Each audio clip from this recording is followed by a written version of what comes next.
অধ্যায় ১০ উত্তরণমূলক যুদ্ধ থেকে ফাটল রেখা বরাবর যুদ্ধ। উত্তরণমূলক যুদ্ধ আফগানিস্তান এবং গাখ। মরক্কোর বিখ্যাত পণ্ডিত মাহাদি এল মাইদ্রা গাখ যুদ্ধকে সভ্যতার প্রথম যুদ্ধ হিসেবে চিহ্নিত করেছেন। প্রকৃতপক্ষে এটি ছিল এ ধরনের দ্বিতীয় যুদ্ধ। প্রথমটি সংঘটিত হয়েছিল ১৯৭৯ থেকে ১৯৮৯ সাল পর্যন্ত সোভিয়েত ও আফগানিস্তানের মধ্যে।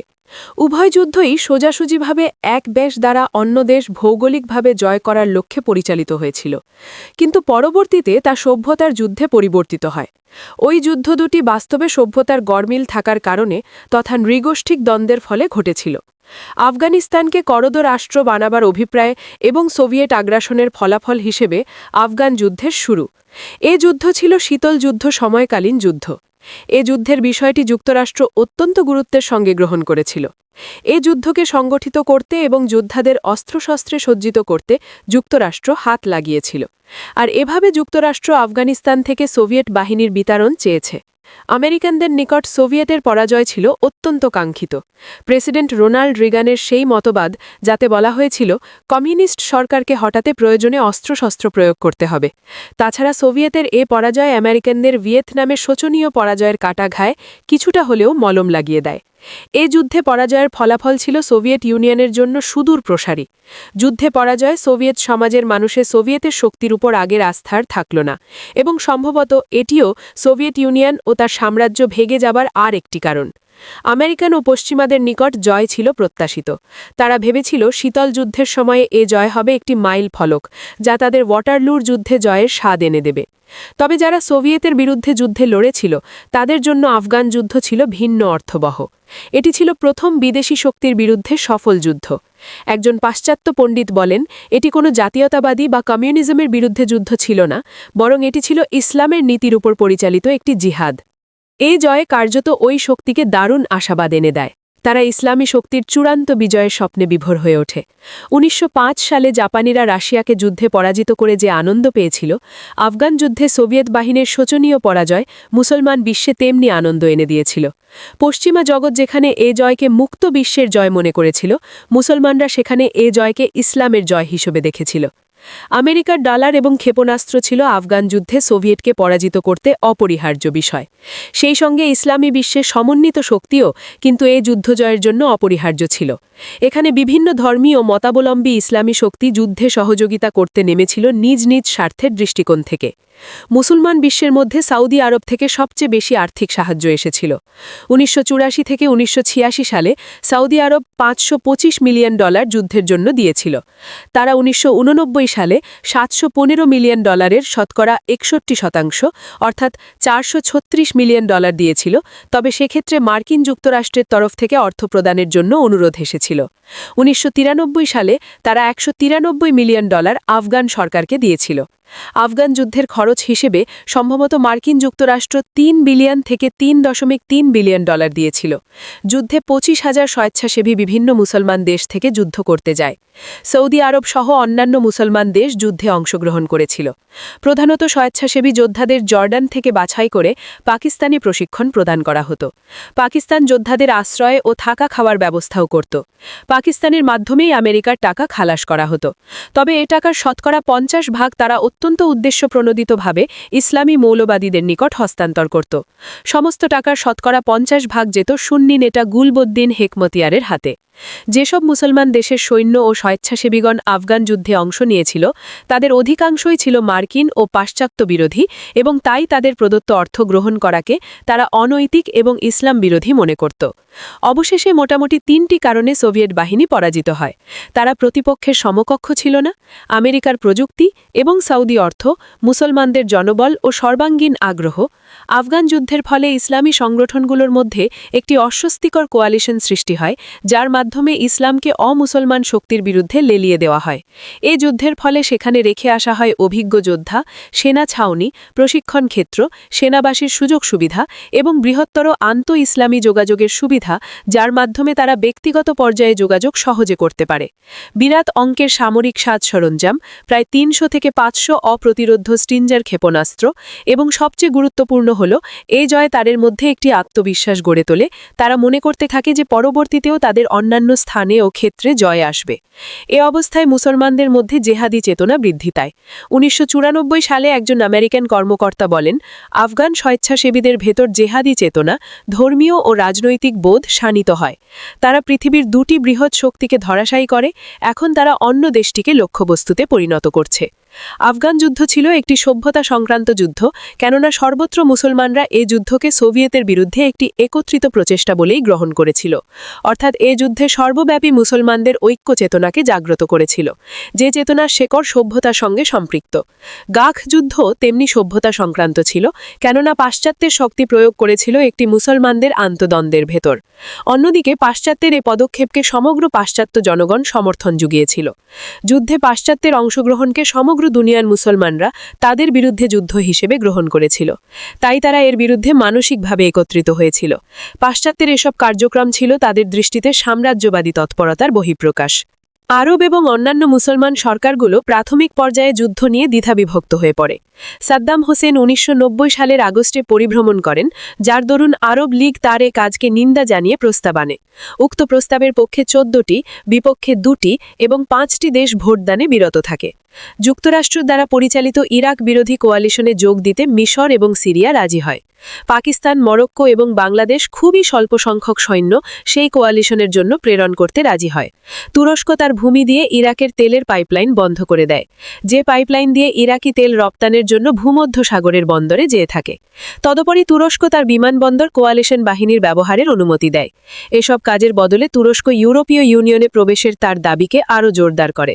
পাকিস্তান এবং মরক্কো সৌদি আরবের সঙ্গে তাদের সম্পর্ক আরও ঘনিষ্ঠ করতে তৎপর হয়।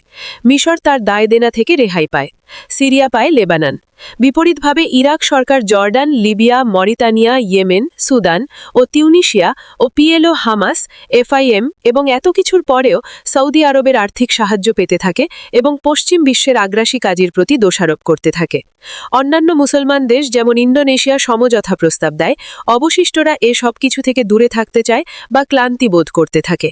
মুসলমান দেশের সরকারগুলো প্রাথমিক পর্যায়ে উল্লেখিত ইস্যুতে বিভক্ত থাকলেও শুরু থেকেই আরব বিশ্বে এবং সমগ্র মুসলমান সমাজের জনমত ছিল সাংঘাতিকভাবে পশ্চিম বিদ্বেষী। বিশেষ করে কুয়েত অভিযানের 3 সপ্তাহ পরে ইয়েমেন, সিরিয়া, মিশর, জর্ডান এবং সৌদি আরব ভ্রমণ শেষে একজন আমেরিকান রিপোর্টার বলেন, আরব বিশ্ব হল আমেরিকার প্রতি বিদ্বেষপূর্ণ। তারা মনে করে তারা নিজেরাই বিশ্বের সর্ববৃহৎ শক্তিকে সমূলে ধ্বংস করার জন্য যথেষ্ট। মরক্কো থেকে চীন অবধি মিলিয়ন মিলিয়ন মুসলমান সাদ্দাম হোসেনের জন্য মিছিল করে এবং তাকে মুসলমান বীর হিসেবে আখ্যায়িত করে। এটি স্ববিরোধী মনে হলেও সত্য বিবর্জিত নয় যে গণতন্ত্র নিজেই এ সংঘাতের অংশ। সাদ্দাম হোসেনের সমর্থনের প্রকৃতি ছিল অকৃত্রিম এবং সর্বব্যাপী, বিশেষ করে আরব বিশ্বের সেই সকল দেশে যেখানে রাজনীতির উপর নিষেধাজ্ঞা তুলনামূলকভাবে কম। মরক্কো, পাকিস্তান, জর্ডান, ইন্দোনেশিয়া ও অন্যান্য দেশের রাজনৈতিক নেতৃত্ব বলিষ্ঠভাবে পশ্চিমের ক্রুষ্টা সমালোচনা মুখর হয়ে ওঠেন। এদের মধ্যে ছিলেন কিং হাসান, বেনাজির ভুট্টো, সুহার্থ প্রমুখ, যাদের বদনাম ছিল যে তারা পশ্চিমের হুকুমদাস। কোয়ালিশনের বিরুদ্ধে ক্ষোভ এমনকি সিরিয়াতেও পরিলক্ষিত হয়, যেখানে জনসংখ্যার একটি বিরাট অংশ গাখ এলাকায় বিদেশি সৈন্য উপস্থিতিকে মেনে নিতে পারেনি। ভারতের প্রায় 100 মিলিয়ন মুসলমান জনসংখ্যার ভেতর শতকরা 75% যুদ্ধের জন্য সরাসরি আমেরিকাকে দোষারোপ করেন। ইন্দোনেশিয়ার 171 মিলিয়ন মুসলমান সর্বজনীনভাবে আমেরিকাকে দোষারোপ করেন। আরবের বুদ্ধিজীবী মহল সাদ্দাম হোসেনের নানা প্রকার অন্যায় ও পাশবিকতা ভুলে গিয়ে আমেরিকার প্রতি গালাগাল করতে থাকেন। আরবীয় এবং অন্যান্য মুসলমানগণ সাধারণত যুক্তি দেখায় যে সাদ্দাম হোসেন একজন নচ্ছার, স্বেচ্ছাচার, নিপীড়নকারী শাসক, কিন্তু তারা একই সঙ্গে এফডিআর ভাবতে থাকেন যে সে আমাদেরই একজন স্বৈরাচার। তাদের মতে জয়ের জন্য অভিযান একটি নিতান্তই পারিবারিক বিষয়, যা পরিবারের সদস্যদের প্রতিষ্ঠিত করার নিমিত্তে পরিচালিত হয়ে থাকে, আর যারা তার সূত্র ধরে ওই কাজে কিছু ভারিক্কি চালের তত্ত্ব যেমন আন্তর্জাতিক বিচার ইত্যাদি গালভরা বুলি আওড়ায়, আসলে তার দ্বারা প্রকৃতপক্ষে তাদের নিজেদের হীন স্বার্থ উদ্ধার করতে চায় এবং এভাবে আরব ভূমিকে তাদের পদানত করতে প্রয়াসী হয়। একটি গবেষণা রিপোর্টে আরব বুদ্ধিজীবীদের মতামত পাওয়া যায় যে সাদ্দাম হোসেন একজন দয়ামায়াহীন, একনায়ক ও কর্তৃত্ববাদী শাসক হওয়া সত্ত্বেও তিনি সমগ্র আরব বিশ্বের ঘোরতর শত্রু পশ্চিমাদের বিরুদ্ধে আমরণ লড়ছেন। তারা আরব বিশ্বকে পাশ্চাত্যের প্রতিপক্ষ হিসেবেই চিহ্নিত করেছেন। প্যালেস্টাইনের একজন অধ্যাপক বলেন, সাদ্দাম যা করেছেন তা খুবই অন্যায়। তারপরেও আমরা পশ্চিমাদের সামরিক আগ্রাসনের বিরুদ্ধে ইরাকের রুখে দাঁড়ানোকে দোষারোপ করতে পারি না। পশ্চিম বিশ্বে বসবাসকারী মুসলমানেরাও আরব ভূমিতে অমুসলমান সৈন্যদের উপস্থিতিকে বিরোধী মনোভাব থেকেই দেখেছেন এবং তাকে তারা পবিত্র ভূমিকে অপবিত্র করার মতো কাজ বলে মনে করেছেন। এক কথায় বলতে হয়, প্রচলিত মনোভাব হলো এমন যে সাদ্দাম হোসেন অভিযান পরিচালনা করে খুব খারাপ কাজ করেছেন, কিন্তু পশ্চিম বিশ্ব তাদের হস্তক্ষেপের মাধ্যমে তার চাইতেও খারাপ কাজ করেছে। তাই বলতে হয়, সাদ্দাম পশ্চিমাদের বিরুদ্ধে অস্ত্র ধারণ করে যথার্থ কাজই করেছেন এবং তাকে সমর্থন দিয়ে আমরাও সঠিক কাজটিই করেছি। অন্যান্য ফাটল রেখা বরাবর যুদ্ধের মতো সাদ্দাম হুসেন যুদ্ধে অংশ নিয়ে প্রাথমিক ভূমিকা পালন করেছেন। তার পূর্বেকার ধর্মনিরপেক্ষ সরকার কিন্তু এ কাজের ভেতর দিয়ে বা তিনি ইসলামের নিকট বিরাট গ্রহণযোগ্যতা অর্জন করে বসলেন। মুসলমান জগতে ইউ আকারের পরিচয় বন্টনের সূত্রানুযায়ী সাদ্দামের সামনে অন্য কোনো বিকল্প ছিল না। আরব বিশ্বে এ ধরনের নেতৃত্ব পছন্দ বা বাছাই করা হয় আরবীয় জাতীয়তাবাদ অনুসৃত পথ ধরেই। তৃতীয় বিশ্ব কর্তৃক পাশ্চাত্য বিরোধিতা সম্পর্কে একজন মিশরীয় বলেন, এটি কার্যত ইসলামের উন্নত মূল্যবোধ এবং একটি রাজনৈতিক কার্যক্রম যার মধ্যে দিয়ে সমর্থক গোষ্ঠীকে একত্রিত করা সম্ভব। প্রাতিষ্ঠানিক এবং আচার অভ্যাস উভয় দিক থেকেই বলা যায়, যদিও অপরাপর মুসলমান দেশগুলোর চাইতে সৌদি আরব অধিকতর ও কট্টর ইসলামপন্থী দেশ, কিন্তু তারপরেও ইরান এবং সুদান ব্যতীত সৌদি আরব বিশ্বব্যাপী ইসলামী সন্ত্রাস গোষ্ঠী প্রতিষ্ঠা ও তা লালন পালন করে যাচ্ছে। পৃথিবীর কোনো ইসলামী আন্দোলনই ইরাকের বিরুদ্ধে পশ্চিমা পদক্ষেপ সমর্থন করেনি, বরং তীব্রভাবে তার বিরোধিতা করেছে। সেহেতু বলা যায়, যুদ্ধটি মুসলমানদের নিকট অতি দ্রুত সভ্যতার যুদ্ধের আকার ধারণ করেছিল। আর সেক্ষেত্রে ইসলাম হল অনতিক্রমণীয়ভাবে একটি খুঁটি বিশেষ। মিশর, Syria, Jordan, Pakistan, Malaysia, Afghanistan, Sudan এবং অন্যত্র ইসলামী মৌলবাদী গোষ্ঠী এ যুদ্ধকে ইসলাম এবং তার সভ্যতা সংস্কৃতির বিরুদ্ধে যুদ্ধ হিসেবে চিহ্নিত করে থাকে, যা কিনা ক্রুসেডপন্থী ও ইহুদিদের দ্বারা পরিচালিত হচ্ছে বলে ধরা হয়। তাদের পক্ষ থেকে ইরাককে সমর্থন দেওয়াকে তারা এভাবে যুক্তিপূর্ণ করে যে এটি আসলে ইরাকি জনগণের উপর সামরিক ও অর্থনৈতিক যুদ্ধ বই কিছু নয়। ১৯৮০-র দশকের শেষ দিকে মক্কার ইসলামী কলেজের ডিন সাকার আল হাওয়ালি একটি টেপ রেকর্ডারের মাধ্যমে ঘোষণা দেন যে এ যুদ্ধ ইরাকের বিরুদ্ধে যুদ্ধ নয়, এ যুদ্ধ ইসলামের বিরুদ্ধে পশ্চিমা শক্তির যুদ্ধ। এই টেপ রেকর্ডার সৌদি আরবের সর্বত্র বহুল প্রচারিত হয়েছিল। প্রায় একই ভাষায় জর্ডানের বাদশাহ হাসান যুক্তি দেখিয়ে বলেন যে এ যুদ্ধ সমগ্র আরব জাহানের বিরুদ্ধে, তাই এ যুদ্ধ কোনো ক্রমেই শুধু ইরাকের বিরুদ্ধে যুদ্ধ নয়। অধিকন্তু ফাতিমা সেরনিসি বলেন যে প্রেসিডেন্ট বুশের বহু কথ্য বক্তব্য, যেমন ঈশ্বর যুক্তরাষ্ট্রের পক্ষে, এটিও একটি ধর্মীয় বক্তব্য, বই কিছু নয়, এবং এ থেকেও বলা যায় এটি একটি ধার্মিক যুদ্ধ। যেন বলতে চাওয়া হয় এটি একটি পরিকল্পিত আক্রমণ, যা খ্রিস্টীয় ক্রুসেডের মতো। পাশ্চাত্য ও ইহুদি শক্তি এই ক্রুসেডের জন্ম দিয়েছে এবং এটি তাদেরই যৌথ ষড়যন্ত্রের ফসল বলে যুক্তি দেখানো হয়। তারই ফলে ওই খ্রিস্টীয় ইহুদি সম্মিলিত ক্রুসেডের বিরুদ্ধে মুসলমানদের সম্মিলিত জেহাদের আহ্বান জানানো হয়। মুসলমানদের সঙ্গে পশ্চিমাদের যুদ্ধ এই নীতি মেনে নেওয়ার ফলে মুসলমানদের মধ্যে বিভিন্ন ধরনের পার্থক্য রেখা কিছুটা হলেও ফিকে যায়। ফলে মুসলমান বিশ্বের মধ্যে ঐক্য প্রক্রিয়া শুরু হয়। যুদ্ধের প্রক্রিয়ার সঙ্গে যুক্ত হয়ে মুসলমান দেশের সরকার এবং ইসলামী গোষ্ঠীগুলো প্রতিনিয়ত ও জোরালোভাবে পশ্চিম বিশ্ব থেকে নিজেদেরকে দূরে সরিয়ে নিতে আরম্ভ করে। আফগান ও গালফ যুদ্ধ পরস্পর বিবদ্ধ মুসলমান, এমনকি যারা একে অপরের শিরচ্ছেদ করতেও প্রস্তুত ছিল, তারা সবাই একত্রিত হওয়ার অপূর্ব সুযোগ অর্জন করে। আরবের ধর্মনিরপেক্ষ শক্তি, জাতীয়তাবাদী এবং মৌলবাদীরা, জর্ডান ও প্যালেস্টাইনের সরকারগণ, পিএলও এবং হামাস, ইরান এবং ইরাক, এরা সবাই মতভেদ ভুলে গিয়ে পশ্চিমের বিরুদ্ধে মুসলমানদের ঐক্যের প্রয়োজনীয়তা অনুভব করতে শুরু করল। সাকার আল হাওয়ালি যেমন বলেন, ইরাকের বাথপন্থীরা মনে করেন আমাদের নিজের সংস্কৃতির মধ্যে বিবাদ বিসম্বাদ কয়েক ঘন্টার জন্য স্থায়ী হতে পারে, কিন্তু রোম আমাদের শত্রু কিয়ামত পর্যন্ত। এ যুদ্ধ ইরাক এবং ইরাকের মধ্যে পারস্পরিক বোঝাপড়ার একটি সুযোগ এনে দেয় এবং এ প্রক্রিয়া শুরু হয়। যুদ্ধের কারণেই ইরানের শিয়া নেতাগণ পশ্চিমাদের দোষারোপ করে তাদের বিরুদ্ধে সর্বাত্মক জিহাদ ঘোষণা করেন। ইরানের সরকারও পূর্বের শত্রুতার কথা ভুলে যেতে চায় এবং উভয় দেশের মধ্যে বন্ধুত্বের প্রয়োজনীয়তা অনুভব করে। আরব বিশ্বের বাইরেও এ যুদ্ধের ফলে তাদের অভ্যন্তরীণ ভেদাভেদ ও সংঘাত হ্রাস করার সুযোগ পায়। পাকিস্তানের অভ্যন্তরীণ ঐক্য প্রক্রিয়া এগিয়ে যায়। ইতিপূর্বে পাকিস্তান কখনও এমন ঐক্যবদ্ধ হওয়ার তেমন সুযোগ পায়নি।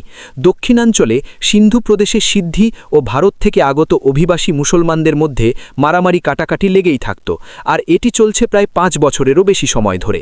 কিন্তু দেখা যায় তারা উভয় পক্ষই আমেরিকাকে তাদের সাধারণ শত্রু হিসেবে চিহ্নিত করতে লাগল এবং তারা হাতে হাত মিলিয়ে আমেরিকার আগ্রাসী তৎপরতার বিরুদ্ধে মিছিল করল। পশ্চিম সীমান্ত অঞ্চলের অতি সংরক্ষণশীল উপজাতিরাও, এমনকি তাদের নারীরাও রাস্তায় নেমে এসে আমেরিকার বিরুদ্ধে স্লোগান দেয়। বিভিন্ন স্থানে পবিত্র শুক্রবার দিন যেখানে আগে মানুষ প্রার্থনা করেনি, সেখানেও প্রার্থনার জন্য সমবেত হতে থাকে। জনমত ছিল তীব্রভাবে ওই যুদ্ধের বিপক্ষে। যে সকল সরকার কোয়ালিশনে অংশগ্রহণ করেছিল তারা হয় পিছিয়ে যেতে শুরু করেছিল, অথবা বিভক্ত হচ্ছিল, অথবা সিদ্ধান্ত পুনর্বিচার করতে থাকল।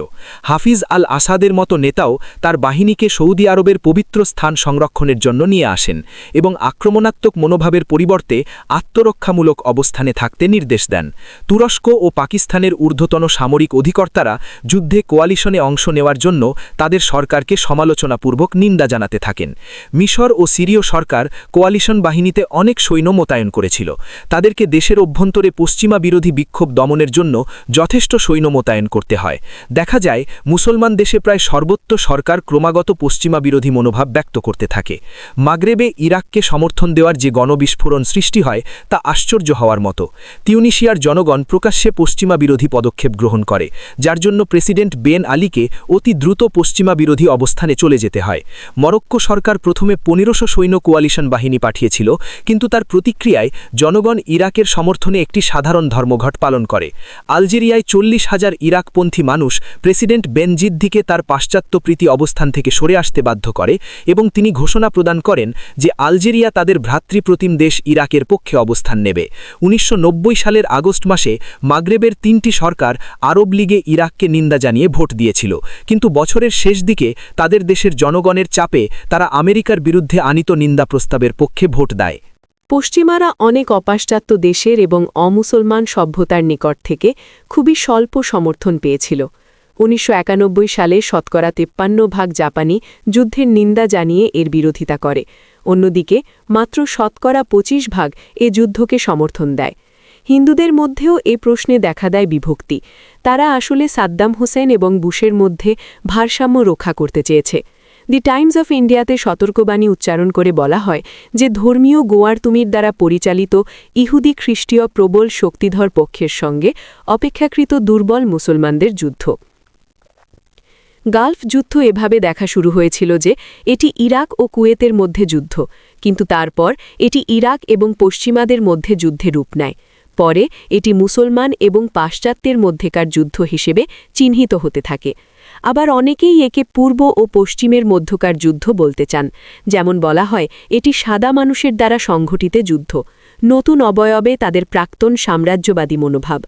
কুয়েত ব্যতীত কোনো মুসলমান দেশই যুদ্ধে তেমন আত্মনিবেদিত ছিল না।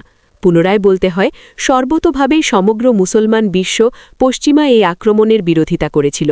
যুদ্ধ শেষে লন্ডন, নিউ ইয়র্কে বিজয় র্যালি অনুষ্ঠিত হয় এবং অন্য কোথাও এমনটি হয়নি।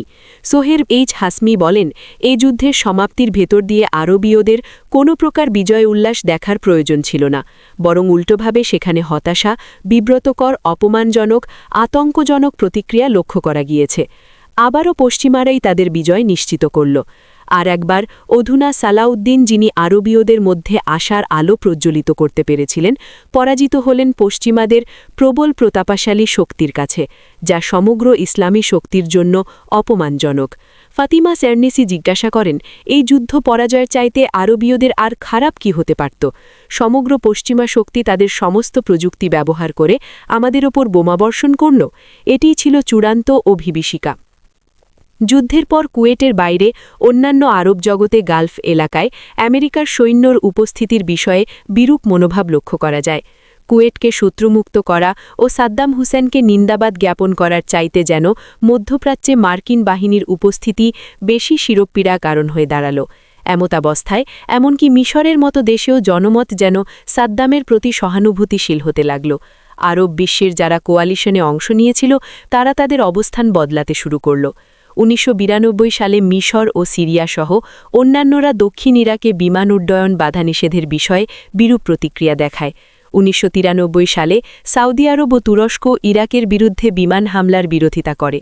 যদি পশ্চিম বিশ্ব সুন্নি মুসলমান কর্তৃক শিয়া ও কুর্দিদের ওপর বিমান হামলায় ব্যবহৃত হয়, তাহলে অর্থোডক্স সার্বীয়দের দ্বারা বসনিয়ার মুসলমানদের স্বার্থে কেন তারা বিমান শক্তি ব্যবহার করেনি? 1993 সালের জুন মাসে যখন প্রেসিডেন্ট ক্লিন্টন প্রেসিডেন্ট বুশের জেরে সাদ্দাম হুসেনকে হত্যার উদ্দেশ্যে ইরাকে বিমান হামলার নির্দেশ দেন, তখন কিন্তু তার বিশ্ব প্রতিক্রিয়া সভ্যতার ধারায় প্রতিফলিত হয়। ইসরায়েল ও পশ্চিম ইউরোপ এই হামলার ঘোষণাকে জোরালো সমর্থন দিল। রাশিয়া স্বার্থ রক্ষার জন্য এ কাজকে যুক্তিযুক্ত মনে করল। চীন এটিকে গভীরভাবে ভেবে দেখতে চাইল। সৌদি আরব ও গালফের আমিরাতের দেশগুলো কোনো ধরনের মন্তব্য জানাল না। অন্যান্য মুসলমান দেশ যেমন মিশর এই ঘটনার বিরোধিতা করে জানান যে এটি পাশ্চাত্যের দ্বৈত নীতিরই উদাহরণ। ইরাক বলল যে এটি জাজ্জল্য আগ্রাসন, যা মার্কিনের দ্বারা পরিচালিত একটি নয়া আগ্রাসী ও স্বার্থমূলত্বমূলক তৎপরতা বিশেষ। বারবার জিজ্ঞাসা হতে লাগল কেন মার্কিন যুক্তরাষ্ট্র ও পশ্চিমা শক্তি আন্তর্জাতিক শক্তিধর সম্প্রদায় সমরূপ কার্যকলাপের জন্য ইসরায়েলের বিরুদ্ধে ব্যবস্থা গ্রহণে অনীহা দেখায়। সুতরাং গালফ যুদ্ধ ছিল শীতল যুদ্ধোত্তর প্রথম সম্পদশালী সভ্যতাসমূহের যুদ্ধ। প্রশ্ন দেখা দেয়, পৃথিবীর সবচেয়ে বৃহৎ তেল মজুদ ক্ষেত্রটি কি পশ্চিমা বাহিনীর দ্বারা নিয়ন্ত্রিত সৌদি আরব নিয়ন্ত্রণ করবে, কেননা তাদের নিরাপত্তার জন্য এটি প্রয়োজন, নাকি পশ্চিমা শক্তিবিদ্বেষী স্বাধীন সরকারগুলো তা নিয়ন্ত্রণ করে এটিকে তেল অস্ত্র হিসেবে পশ্চিমের বিরুদ্ধে ব্যবহার করবে? পশ্চিমা শক্তি সাদ্দামকে উৎখাতে ব্যর্থ হয়, তবে তারা গালফ এলাকায় তাদের নিজস্ব সেনাবাহিনীর উপস্থিতিকে একটি স্থায়ী রূপ দিতে সক্ষম হয়। যুদ্ধের পূর্বে ইরাক, ইরান এবং গালফ সহযোগিতা কাউন্সিল এবং যুক্তরাষ্ট্র সমন্বিতভাবে গালফ এলাকা নিয়ন্ত্রণ করলেও যুদ্ধ পরবর্তী সময়ে তা একচেটিয়াভাবে মার্কিন নিয়ন্ত্রণে চলে যায়। ফাটল রেখা বরাবর সংঘটিত যুদ্ধ। বংশ, গোত্র, নৃয়েত্রী, ধর্মীয় সম্প্রদায়, জাতির মধ্যে যুদ্ধ পৃথিবীর সভ্যতার গোড়া থেকে অদ্যাবধি সব সময়ই সংঘটিত হয়েছে, কেননা এ সমস্ত বিষয় সর্বত্র এবং সব সময়ে মানুষের আত্মপরিচয়ের শেকড় বা মূল হিসেবে কাজ করে থাকে। এ সমস্ত সংঘাত বিশেষ লক্ষ্যাভিমুখী হয়, এ কারণে তা বৃহত্তর ও প্রত্যক্ষভাবে অংশ না নেয়া মানুষের আদর্শগত অথবা রাজনৈতিক ইস্যু কেন্দ্রিক হয় না। যদিও সংঘাতের সঙ্গে যুক্ত গোষ্ঠীগুলির বাইরে এর একটি মানবিক উৎকণ্ঠা অবশ্য থাকে। এই সংঘাতগুলি কলুষিত ও রক্তাক্ত হয়ে পড়ে, কেননা সেখানে জড়িত থাকে পরিচয়ের মতো মৌলিক প্রশ্নাদি। তদুপরি এ ধরনের সংঘাত হয় দীর্ঘস্থায়ী। হয়তো কখনো কখনো সমঝোতা বা চুক্তির মাধ্যমে তা মীমাংসিত হতে পারে, কিন্তু অভিজ্ঞতা থেকে দেখা গিয়েছে এ সব কিছুই ক্ষণস্থায়ী, তাই পুনরায় তা শুরু হতে বিলম্ব হয় না। একপাক্ষীয় সামরিক আধিপত্য ও শক্তি সামর্থ্যের মাধ্যমে তার সমাপ্তি হলেও সেখানে ঘটে যায় গণহত্যা এবং অন্যান্য মানবাধিকার বিরোধী কার্যক্রম। ফাটল রেখা সম্পৃক্ত যুদ্ধ মূলত বিভিন্ন সভ্যতার পরিচয়ে পরিচিত রাষ্ট্র, গোষ্ঠী বা গ্রুপের মধ্যে সংঘটিত হয়। ফাটল রেখা সম্পৃক্ত যুদ্ধ সবসময়ই হিংস্র আকারের হয়ে থাকে। এ ধরনের যুদ্ধ দুটি রাষ্ট্রের মধ্যে হতে পারে, আবার বেসরকারি পর্যায়ের বিভিন্ন গোষ্ঠীর ভেতরও হতে পারে। একই দেশের অভ্যন্তরেও ফাটল রেখাযুক্ত যুদ্ধ হতে পারে যদি রাষ্ট্র সেখানে ভৌগোলিকভাবে পৃথক পৃথক এলাকা গঠিত দ্বারা হয়। এমতাবস্থায় যে গোষ্ঠী সরকার নিয়ন্ত্রণে ব্যর্থ হয়, সাধারণত সেই গোষ্ঠী স্বাধীনতার জন্য যুদ্ধে লিপ্ত হয় এবং স্বাধীনতা অর্জন না করা পর্যন্ত যুদ্ধ ও সংঘাত স্থায়ী হয়ে থাকে। একই রাষ্ট্রের মধ্যে এ ধরনের যুদ্ধ হয় যদি সেখানে ভৌগোলিকভাবে মিশ্র প্রকৃতির জনগোষ্ঠী থাকে। উদাহরণস্বরূপ হিন্দু মুসলমান সংঘাত, মালয়েশিয়ায় চীনা ও মালয় জনগোষ্ঠীয় সংঘাত, অথবা সর্বশক্তি নিয়ে সংঘটিত যুদ্ধ যখন নতুন রাষ্ট্রের সীমানা নিয়ে বেঁধে যায়, কিংবা কোনো জনগোষ্ঠীকে শক্তি প্রয়োগ করে বিচ্ছিন্ন করতে চাওয়া হয়। ফাটল রেখা জাতীয় যুদ্ধ অনেক সময় জনগণকে নিয়ন্ত্রণ করার অভিপ্রায় শুরু হতে পারে, তবে সাধারণত ভূখণ্ডের উপর নিয়ন্ত্রণ আনতে গিয়েই এ ধরনের যুদ্ধ হয় এবং ফলাফল হিসেবে দেখা যায় সাধারণত একটি শক্তির কর্তৃক ভূখণ্ড বিজিত হয়। বিজয়ী শক্তি বিরোধী জনগণকে জোরপূর্বক বহিষ্কার করে, হত্যা করে অথবা দুটি কাজই করে, যাকে এথনিক ক্লিনসিং বলা হয়। এ ধরনের সংঘাত হিংস্র, নৃশংস ও কদর্যপূর্ণ হয়। উভয় পক্ষই ব্যাপক ধ্বংসলীলা, হিংসতা, রাহাপন ও জ্বালাও পোড়াও ইত্যাদি কাজ করে থাকে। ভূখণ্ডের দাবিদাররা দায়দায়িত্ব পেলে শুধু সেই ভূখণ্ড তাদের নিজেদের মনে করে এটি তাদের জন্য পবিত্র ভূমি। এর সঙ্গে তারা নিজেদের গোত্রীয় পরিচয় একাত্ম করে দেখে। এমন যৌক্তিকতা Kashmir, West Bank, Nagorno Karabakh, Drina উপত্যকা, কসোভোতে দেখা যায়। ফাটল রেখাযুক্ত যুদ্ধ সাম্প্রদায়িক যুদ্ধের বৈশিষ্ট্যাবলী ধারণ করলেও তার সকল বৈশিষ্ট্য এখানে দেখতে পাওয়া যায় না। এ ধরনের সংঘাত সাধারণত দীর্ঘ সূত্রতার জালে আবদ্ধ হয়ে পড়ে। যখন এ ধরনের যুদ্ধ একই দেশের অভ্যন্তরে ঘটে থাকে তখন তা আন্তরাষ্ট্রের মধ্যে সংঘটিত যুদ্ধের চাইতে প্রায় ৬ গুণ বেশি সময় নেয়। যেহেতু এ যুদ্ধের মূল বিষয়ে থাকে মৌল ইস্যু তথা গোষ্ঠীগত পরিচয় ও ক্ষমতা সংক্রান্ত, সেহেতু তা আলাপ আলোচনা ও মীমাংসার বা মধ্যস্থতার মাধ্যমে মিটিয়ে ফেলা সম্ভব হয়ে ওঠে না। যখন কোনো প্রকার সমঝোতার মধ্যে আসতে চাওয়া হয় তখন কোনো পক্ষই কিছু ছাড় দিতে প্রস্তুত থাকে না। এজন্য যদিও কখনো কখনো কোনো সমঝোতা অর্জিত হয় তা মোটেই স্থায়িত্ব পায় না। ফাটল রেখা সংযুক্ত যুদ্ধ শেষ হয় কিন্তু পুনরায় শুরু হয়, অফ এগেন অন এগেন। সাধারণত এ ধরনের যুদ্ধে থাকে ব্যাপক সহিংসতা, আর কিছু সময়ের জন্য তা নিঃশব্দ হয়ে থাকে, কিন্তু তুষের আগুনের মতো হিংসা বিদ্বেষ ভেতরে ভেতরে জ্বলতে থাকে, তাই পুনরায় তা সময় সুযোগ মতো দাউ দাউ করে জ্বলে ওঠে। এ ধরনের যুদ্ধে গণহত্যা থাকে নিত্যসঙ্গী। দীর্ঘসূত্রিতা সম্পন্ন বৈশিষ্ট্যের কারণে ফাটল রেখা সম্পন্ন যুদ্ধে অন্যান্য সাম্প্রদায়িক যুদ্ধের ন্যায় প্রচুর হত্যালীলা সংঘটিত হয়। চলে বিপুল মাত্রায় শরণার্থীকরণ। উদাহরণ হিসেবে মোটামুটি গ্রহণযোগ্য কিছু চিত্র তুলে ধরা যায়।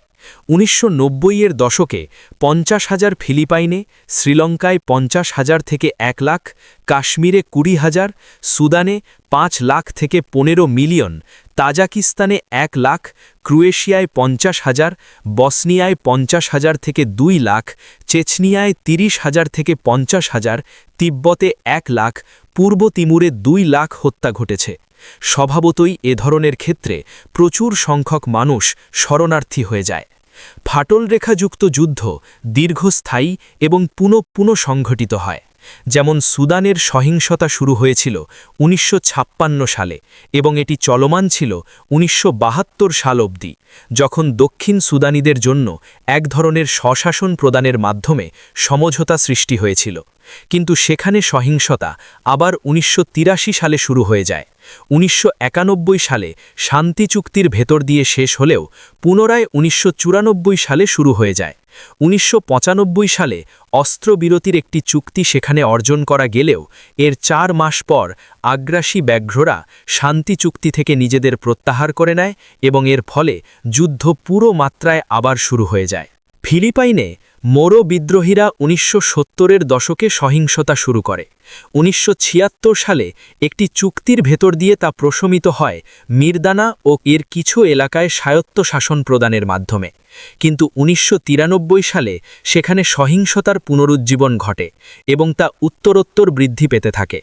বিদ্রোহীরা শান্তি আলোচনায় আসতে অস্বীকার করে চলেছে। রুশ এবং চেচনীয় নেতারা অসামরিকীকরণমূলক একটি চুক্তিতে ১৯৯৫ সালের জুলাই মাসে পৌঁছলেও পুনরায় সেখানে সহিংস যুদ্ধ শুরু হয়ে যায়, যখন চেচনীয়রা রুশ এবং রুশপন্থী নেতাদের হত্যাযজ্ঞ শুরু করে দেয়। ফলে ১৯৯৬ সালে সেখানে ব্যাপকভাবে রুশ আক্রমণ শুরু হয়ে যায়। প্রথমত, ফাটল রেখা সম্বলিত যুদ্ধ দীর্ঘস্থায়ী হয়। সেখানে থাকে চরম মাত্রায় সহিংসতা, মতাদর্শিক দ্বৈততাও থাকে, অন্যান্য সাম্প্রদায়িক যুদ্ধের মতো পুরো মাত্রায়। তবে এদের মধ্যে দুটো বিষয়ে পার্থক্য চিহ্নিত করা যায়। প্রথমত, সাম্প্রদায়িক যুদ্ধ সাধারণত নৃগোষ্ঠিক, ধর্মীয়, কর্ণবাদী, ভাষাগত ইত্যাদি থেকে সৃষ্টি হয়। ধর্ম যেহেতু সভ্যতার পরিচয়ের প্রধানতম মানদণ্ড, সেহেতু ফাটল রেখা বরাবর যুদ্ধ প্রায়শই হয়ে থাকে বিভিন্ন ধর্মীয় গোষ্ঠীর মধ্যে। কোনো বিশ্লেষক এ মাত্রাটিকে খাটো করে দেখতে চান। তারা বলতে চান যে মানুষ নৃগোষ্ঠিক পরিচয় ও ভাষার মধ্যে অংশদারিত্ব আনতে পারে। শান্তিপূর্ণ সহ অবস্থান, আন্তঃসভ্যতা বিবাহ, যেমন সার্বীয় ও বসনিয়ায় মুসলমানদের মধ্যে ঘটা ধর্মীয় মতপার্থক্য, ফ্রয়েডীয় আত্মরতি প্রক্রিয়ার মাধ্যমে ক্ষুদ্র পার্থক্য দূর করা যায়। এ বিচার অবশ্য ধর্মনিরপেক্ষতার আদলে গড়া একটি অদূরদর্শীর মতামতের মতো, কেননা হাজার হাজার মানব ইতিহাস বলে যে ধর্মীয় পার্থক্য কোনো মতেই কোনো ক্ষুদ্র পার্থক্যের মধ্যে পড়ে না, বরং তা হল মানুষের জীবনযাত্রার ইতিহাসে সবচেয়ে বড় ধরনের পার্থক্য। ফাটল রেখা বরাবর যুদ্ধ তাই অধিকাংশ ক্ষেত্রেই ঈশ্বরের স্বরূপ সম্পর্কে ভিন্নতা থেকে সৃষ্ট যুদ্ধ। দ্বিতীয়ত, অন্যান্য সাম্প্রদায়িক যুদ্ধ বিশেষ বিষয়মুখী হয়ে থাকে এবং কার্যত আপেক্ষিকভাবে তা অন্যান্য অংশগ্রহণকারীর মধ্যে তেমন বেশি ছড়িয়ে পড়ে না। বিপরীতভাবে ফাটল রেখাযুক্ত যুদ্ধ এমন গোষ্ঠীর মধ্যে সংঘটিত হয় যেসব গোষ্ঠী বৃহত্তর সাংস্কৃতিক গোষ্ঠীর অংশবিশেষ। সাধারণ সাম্প্রদায়িক যুদ্ধে যেমন ধরা যাক গোষ্ঠী নং ক গোষ্ঠী নং খ এর সঙ্গে যুদ্ধরত এবং গোষ্ঠী নং গ ঘ এবং ইয় এর কোনো কারণেই যুদ্ধে জড়িবে না, যদি না গোষ্ঠী নং ক বা গোষ্ঠী খ প্রত্যক্ষভাবে গোষ্ঠী গ ঘ এবং ইয়কে আক্রমণ করে। কিন্তু ফাটল রেখা সম্পৃক্ত যুদ্ধে বিপরীতভাবে গোষ্ঠী নং ক এক ধরা যাক গোষ্ঠী নং খ এর সঙ্গে যুদ্ধে লিপ্ত হয়ে পড়েছে। এমতাবস্থায় উভয় গোষ্ঠী কিন্তু তাদের নিজ নিজ সভ্যতার লাইনে তথা আত্মীয়কুল, পরিচয়, বংশ ইত্যাদি সমর্থক খুঁজবে, যেমন তখন তা হয়ে উঠবে ব্যাপকভাবে সম্প্রসারিত, বা গোষ্ঠী ক দুই, ক তিন, ক চার এবং খ দুই, খ তিন, খ চার এবং এসব গোষ্ঠী তাদের আত্মপরিচয়ের গোষ্ঠী হিসেবেই যুদ্ধে নেমে পড়বে। যোগাযোগ ও যাতায়াত মাধ্যমের দ্রুত গতি ও সহজলভ্যতা প্রকারান্তরে ফাটল রেখা সমৃদ্ধ যুদ্ধকে ছড়িয়ে দেওয়ার কাজ সহজ ও দ্রুত গতিসম্পন্ন করে দিয়েছে। এভাবে ফাটল রেখার যুদ্ধ অতি দ্রুত আন্তর্জাতিক রূপ পরিগ্রহ করে থাকে। বিশ্বের বর্তমান সাধারণ গতির সুবিধার কারণে ফাটল রেখায় অবস্থিত গোষ্ঠীগুলোর অন্যান্য বহির্ভাগে অবস্থিত তাদের আত্মীয়কুল ও নৃগোষ্ঠিক ভাগিদারগণ তাদের নৈতিক, কূটনৈতিক, আর্থিক ও বস্তুগত সমর্থন প্রদান করেন।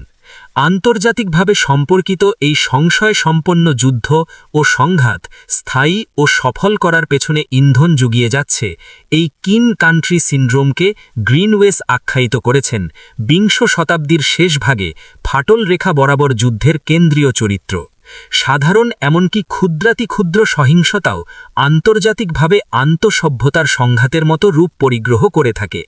১৯৯৫ সালে কারাচিতে যখন একজন সুন্নি জেনারেল ১৮ মুসল্লি হত্যা করলেন, তখন পাকিস্তান খুবই বেকায়দার মধ্যে পড়েছিল। হেব্রনের পেট্রিয়ার্ক গুহায় প্রার্থনারত ২৯ জন মুসলমানকে যখন ১৯৯৪ সালে একজন ইহুদি হত্যা করেছিল, তখন সে ঘটনা সমগ্র বিশ্বব্যাপী প্রতিক্রিয়া সৃষ্টি করেছিল। কার্যত তা মধ্যপ্রাচ্য ও বিশ্বশান্তির পক্ষে মারাত্মক পরিণতি ডেকে এনেছিল। ঘটনা প্রবাহ, ইসলামের রক্তাপ্লুত সীমানা চিহ্ন, সাম্প্রদায়িক সংঘাত ও ফাটল রেখা বরাবর সংঘটিত যুদ্ধসমূহ ইতিহাসের উপাদান বিশেষ। এক হিসেবে দেখা যায় শীতল যুদ্ধাবস্থায় এমন নৃগোষ্ঠিক যুদ্ধ অন্ততপক্ষে বিশ্বে ৩২টি ঘটেছে। এর মধ্যে রয়েছে আরব এবং ইসরায়েল, ইন্ডিয়া ও পাকিস্তান, সুদানি মুসলমান ও খ্রিস্টান, শ্রীলঙ্কার বৌদ্ধ ও তামিলদের মধ্যে হওয়া ফাটল রেখা সম্বলিত যুদ্ধ। পরিচিতি সম্পর্কিত যুদ্ধ যা সিভিল যুদ্ধের প্রায় সমগ্র যুদ্ধের অর্ধেক পরিমাণ, এবং এটি ১৯৪০-এর দশকে ১৯৫০-এর দশকে ঘটেছে। কিন্তু ১/৩ সিভিল যুদ্ধ যা পরবর্তী দশকগুলিতে ঘটেছে ১৯৫০ থেকে ১৯৮০, তাতে নৃগোষ্ঠিক পরিচয় সম্পৃক্ততা প্রবল ছিল। তবে শীতল যুদ্ধের কারণে এবং বৃহৎ শক্তিগুলির প্রবল দ্বন্দ্বের মধ্যে এগুলো তেমন প্রচার পায়নি, অর্থাৎ অবস্থা ছিল অনেকটা সূর্যের নিচে প্রদীপের আলোর মতো নিষ্প্রভ। শীতল যুদ্ধের অবসানের সঙ্গে সঙ্গে সাম্প্রদায়িক সংঘাত চাঙা হয়ে ওঠে। নৃগোষ্ঠিক চেতনা সমৃদ্ধ উদ্দীপনায় উদ্দীপিত সংঘাত একের পর এক ঘটতে দেখা যায়। এ ধরনের নৃগোষ্ঠিক এবং ফাটল রেখা বরাবর যুদ্ধ কিন্তু পৃথিবীর সকল সভ্যতার বেলায় সমানভাবে হয়নি। প্রধান প্রধান ফাটল রেখা বরাবর যুদ্ধ হতে দেখা গেছে প্রাক্তন যুগোস্লাভিয়ার সার্বীয় ও ক্রোয়েটদের মধ্যে, শ্রীলঙ্কার বৌদ্ধ ও হিন্দুদের মধ্যে এবং এতদ্ব্যতীত অন্যান্য স্থানে মুসলমান ও অমুসলমানদের মধ্যেও অপেক্ষাকৃত কম সহিংস সম্পন্ন যুদ্ধ ঘটেছে। প্রধান সকল মোটামুটি ফাটল রেখা বরাবর যুদ্ধ হতে দেখা গেছে ইউরেশিয়ায় ও আফ্রিকায়, যেখানে সীমানা দ্বারা মুসলমান ও অমুসলমানদের মধ্যে পার্থক্য রেখা টেনে দেওয়া হয়েছে। আন্তর্জাতিক রাজনীতির বৈশ্বিক অবস্থা পর্যালোচনা করলে দেখা যায় প্রাথমিকভাবে সংঘাত ঘটেছে পশ্চিমা এবং অবশিষ্টের মধ্যে। স্থানীয় পর্যায়ে বিশ্লেষণ করলে দেখা যায় তা মূলত ইসলামের সঙ্গে অন্যান্য সভ্যতার মধ্যে। ব্যাপক শত্রুভাবাপন্ন সহিংস সংঘাত হতে দেখা গিয়েছে আঞ্চলিক পর্যায়ে মুসলমান এবং অমুসলমানদের মধ্যে। বসনিয়ায় মুসলমানেরা একটি চরম বিপর্যয়পূর্ণ এবং রক্তাক্ত সংঘাতের মুখোমুখি হয়েছিল অর্থোডক্স সার্বদের সঙ্গে, আবার তারা ক্রোয়েশিয়ার ক্যাথলিকদেরও সংঘাতেরও মুখোমুখি হয়েছিল। কসোভোতে আলবেনীয় মুসলমানেরা সার্বীয় শাসনে অতিষ্ঠ হয়ে সমান্তরালভাবে একটি গোপন সরকার গঠন করে। এতে করে উভয় গোষ্ঠীর মধ্যে ঘটতে থাকে চরম সহিংসতা। আলবেনীয় এবং গ্রিক সরকার উভয় দেশেই তাদের জ্ঞাতিগোষ্ঠীর সংখ্যাগরিষ্ঠ অধিকার নিয়ে উদ্বিগ্ন। তুর্কি এবং খ্রিস্টীয়রা ঐতিহাসিকভাবে একে অপরের তরবারির নিচে মাথা দিয়ে রয়েছে। সাইপ্রাসে মুসলমান তুর্কি এবং অর্থোডক্স গ্রিকরা লাগালাগি বিবাদমান রাষ্ট্র গঠন করে রেখেছে। ককেসাসে তুর্কি এবং আর্মেনীয়রা ঐতিহাসিকভাবে পরস্পরের শত্রু এবং আজেরিসে আর্মেনীয়রা নাগার্নো কারাবাগে যুদ্ধরত রয়েছে। উত্তর ককেসাসে প্রায় 200 বছর যাবৎ চেচেন, ইঙ্গুইস ও অন্যান্য মুসলমানগণ স্বাধীনতার জন্য রাশিয়ার সঙ্গে যুদ্ধে লিপ্ত হয়েছিল। 1994 সালে মে মাসে যুদ্ধ ভয়াবহ আকার ধারণ করে। ইঙ্গুইস এবং অর্থোডক্স ওসেটিনাসদের মধ্যেও যুদ্ধ লেগে রয়েছে। ভলগা এলাকায় মুসলমান তাতারগণ রুশদের বিরুদ্ধে 1990-এর দশকে সংগ্রামে লিপ্ত হয় এবং সীমিত সার্বভৌম ক্ষমতা অর্জন করে মোটামুটি একটি সমঝোতা সৃষ্টি করতে পেরেছে। সমগ্র ঊনবিংশ শতাব্দীব্যাপী রাশিয়া সেন্ট্রাল এশিয়ার মুসলমান জনগণকে নিয়ন্ত্রণ করার অভিপ্রায়ে ধীরে ধীরে সেখানে শক্তি প্রয়োগ করেছে। 1980-এর দশকে আফগান এবং রাশিয়ার যুদ্ধ ছিল একটি প্রধান যুদ্ধ। সেখানে রাশিয়ার পরাজয়ের পর তাজিকিস্তানে ইসলামী পুনরুত্থানকারীদের বিরুদ্ধে রুশ বাহিনী নিয়োগ করা হয়। জিনজিয়াং এবং ইউগার্স এবং অন্যান্য মুসলমান গোষ্ঠী অত্র এলাকার মুসলমানদের চীনাকরণ প্রক্রিয়া এবং তাদের নৃ-জ্ঞাতিগোষ্ঠীকে রাশিয়ার আগ্রাসী তৎপরতা থেকে রক্ষার নিমিত্তে তাদের সঙ্গে সম্পর্ক উন্নয়নের প্রচেষ্টা চালাতে থাকে। ভারতীয় উপমহাদেশে পাকিস্তান এবং ভারত 3টি যুদ্ধে লড়েছে। একটি মুসলমান গোষ্ঠী ভারতের কাশ্মীরে ভারতের বিরুদ্ধে যুদ্ধে লড়ে চলেছে। আসামে মুসলমান অভিবাসীরা উপজাতিদের বিরুদ্ধে অস্ত্র ধারণ করেছে। ভারতের অনেক এলাকায় হিন্দু মুসলমান সাম্প্রদায়িক দাঙ্গা নৈমিত্তিক ঘটনায় পরিণত হয়েছে। এ ধরনের ঘটনা কিন্তু প্রকৃতপক্ষে মৌলবাদ উত্থানের দ্বারা মদতপ্রাপ্ত হচ্ছে। উভয় ধর্মীয় গোষ্ঠীর মধ্যে মৌলবাদী তৎপরতা লক্ষণীয়। বাংলাদেশে বৌদ্ধ সম্প্রদায় তাদের বিরুদ্ধে পক্ষপাতিত্ব করার জন্য সংখ্যাগরিষ্ঠ মুসলমানদের উপর অভিযোগ আনে। মায়ানমারে মুসলমানগণ তাদের বিরুদ্ধে পক্ষপাতিত্ব করার জন্য সংখ্যাগরিষ্ঠ বৌদ্ধদের বিরুদ্ধে অভিযোগ আনে।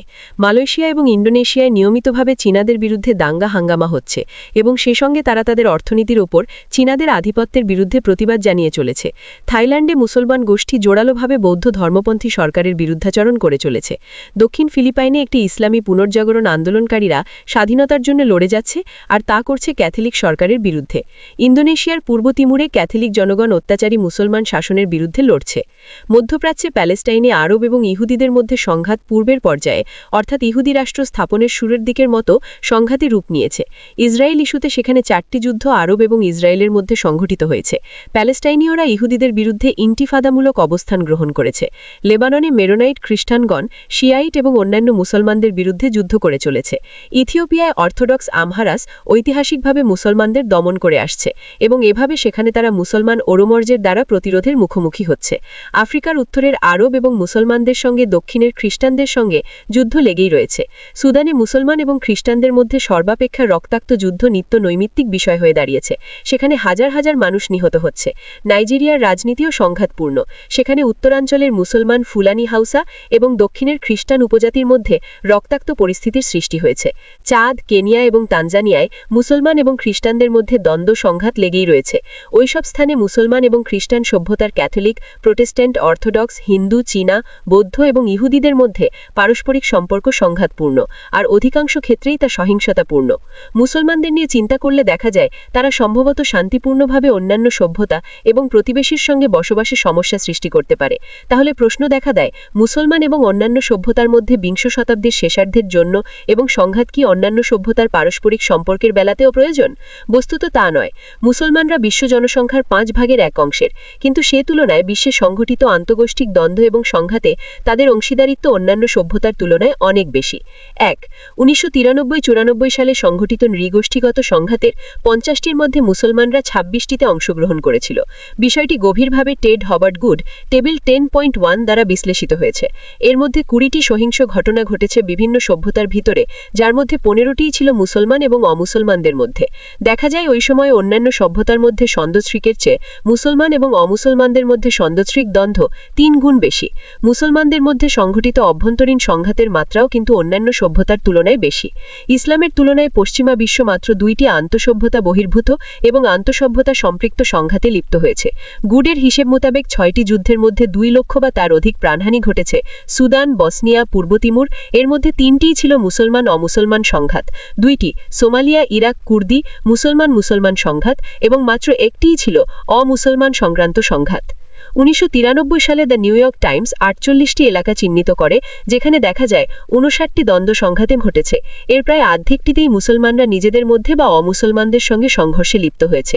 59টি দ্বন্দ্ব সংঘাতের মধ্যে 31টি সংঘাত ঘটেছে মুসলমানদের সঙ্গে অন্যান্য বিভিন্ন সভ্যতার ভিতরে। সুরের দেওয়া তথ্যের সমান্তরাল 2/3 21টি সংঘাত ছিল মুসলমান এবং অন্যান্যদের মধ্যে। টেবিল 10.2 3 ধরনের জটিল তথ্য মোটামুটিভাবে প্রায় একই ধরনের ফলাফল দিয়েছে। 1990-এর দশকের শুরুতে মুসলমানরা নিজেদের মধ্যে সংঘাতে বেশি ব্যস্ত ছিল, তারপর তারা অমুসলমানদের সঙ্গে দ্বন্দ্বে লিপ্ত হয়েছে। মহস্তাঙ্গিক সভ্যতা যুদ্ধই কিন্তু মুসলমান এবং অমুসলমানদের মধ্যে ঘটতে দেখা গেছে। মুসলমানদের সীমান্ত ছিল রক্তাক্ত এবং এটি হলো তার অভ্যন্তরীণ মর্মকথা। মুসলমানদের সহিংস প্রবণতা তাদের সামাজিক বাস্তবতার মধ্যে লুকায়িত রয়েছে। 1980-এর দশকে মুসলমান দেশের মারিক শক্তির গড় অর্থাৎ প্রতি হাজার জনসংখ্যার কতজন এবং মারিক বাহিনীর সম্পদ অর্থাৎ মারিক বাহিনীর সংখ্যা এবং দেশের সম্পদের গড় হিসেব দুটোই কিন্তু অন্যান্য দেশের তুলনায় অনেক উচ্চ ছিল। বিপরীতভাবে খ্রিস্টীয় অন্যান্য দেশের অনুপাতে জনসংখ্যার তুলনায় মারিক বাহিনীর জনবলের হার নিম্ন হারে ছিল। খ্রিস্টীয় দেশের তুলনায় মুসলমান দেশে এ হার প্রায় দ্বিগুণ ছিল। টেবিল নম্বর 10.3 জেমস পাইক বলেন, খুব পরিষ্কারভাবে দেখা যায় ইসলামের সঙ্গে একটি সামরিকত্বের সংযোগ রয়েছে। মুসলমান দেশগুলি সেই সঙ্গে আন্তর্জাতিক সহিংসতা এবং সংকটের অন্যতম উৎস।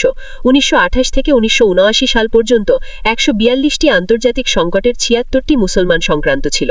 25টি ঘটনায় সহিংসতা ছিল সংকটের প্রাথমিক পর্যায়ে এবং 51টি ঘটনায় মুসলমান দেশগুলি অন্যান্য উপায়ের সঙ্গে সহিংসতা আরম্ভ করেছিল।